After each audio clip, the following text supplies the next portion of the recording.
Hi, I want to talk to you today about S-Corp reasonable compensation. Most businesses are structured to be taxed as an S-Corp. And with that, we have to deal with this issue of reasonable compensation. And what I want to cover are basically three important things that most business owners don't really realize when it comes to reasonable compensation. Like I said, most businesses are structured as an S-Corp, yet this one issue seems to plague most business owners not addressing this right. The first point is the potential tax saving strategies. Most situations that we see, business owners are inflating their W-2 earnings and not really realizing that with a proper reasonable compensation analysis, they may be able to uncover some tax savings by properly structuring their compensation. As we often say, the most expensive form of income is W-2 wages.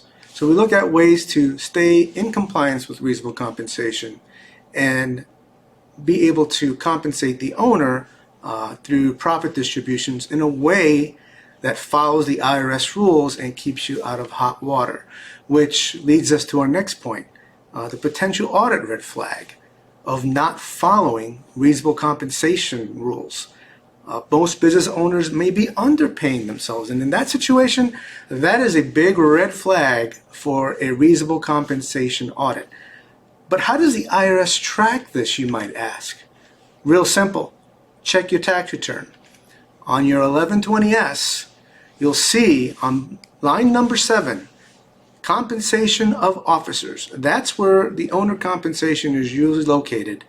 And if that number is too low, or even worse, if it's blank and 0, that's a huge red flag asking for a reasonable compensation audit. And we expect the IRS to have more scrutiny on this and more audits related to reasonable compensation. And the third point, by having a properly structured compensation that follows the reasonable comp rules, you're able to optimize the proper retirement plan structure for your business and might even look at some other opportunities for benefit plans. But the whole goal at the end of the day obviously is not just being in compliance with the IRS, but also to make your overall compensation as a business owner tax efficient. That's the goal, minimizing the tax, maximizing how much you're keeping in your pocket. If you have any other questions, feel free to reach out. Click in the link in the comments section below if you're interested in a free assessment.